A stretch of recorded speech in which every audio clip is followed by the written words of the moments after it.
One morning, my freshman year, I woke up and I started getting ready for school like any other morning. Next thing I know, I was on my way to Columbia in my grandma's car. I found out about 6 hours later that I had a seizure that morning. It was probably the scariest moment of my life. It led to a lot of changes in my life. I had to stop cheer for a while.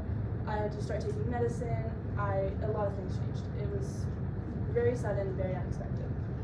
My first object is the seizure plan that was given to all of my teachers afterwards. It tells them what to do if I were to have a seizure, what it might look like, who to call, all of the information that they could need.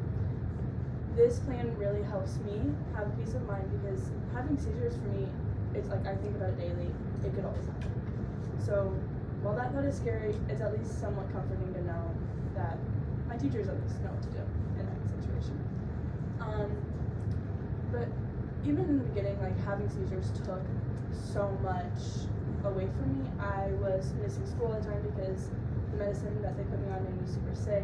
I was getting tests done all the time, and I did have to step back from cheer, which luckily for me it was over Christmas break, so it wasn't too bad, but it still wasn't fun. This takes me to my second object.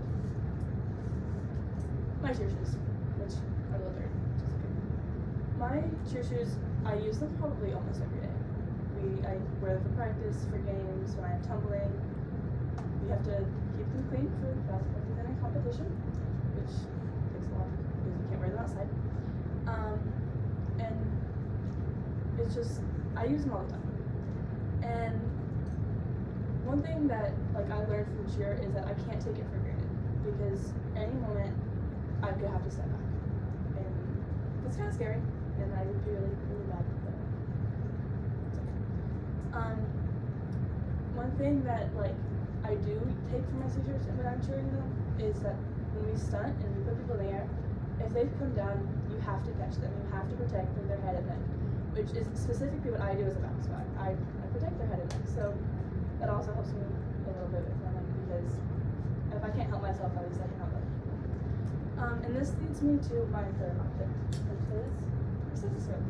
In my future, I want to work in healthcare. Stethoscopes, as many of you know, a lot of doctors and nurses, any really healthcare provider, they use them all the time. I feel like for a lot of my life, with my mom working in healthcare, I knew that that's what I wanted to do, but there was a lot of uncertainty. And then when I did start having seizures and I had all the problems, I knew that I wanted to help people who were in those situations like I was. They might not have their answers or they don't know why something's happening, which was my case. And it's just, when you don't know why, it also like affects you in the way that you're scared a lot of times. Because you don't know when it's gonna happen, you don't know. And so I want to use my abilities to help bring families like mine comfort. And overall, all of these 3 objects show how badly I want to care for people in my future. They have really taught me that I want to work in the medical field, and that sometimes your greatest challenges can inspire you and become your greatest opportunity. Good morning. When the bell rings,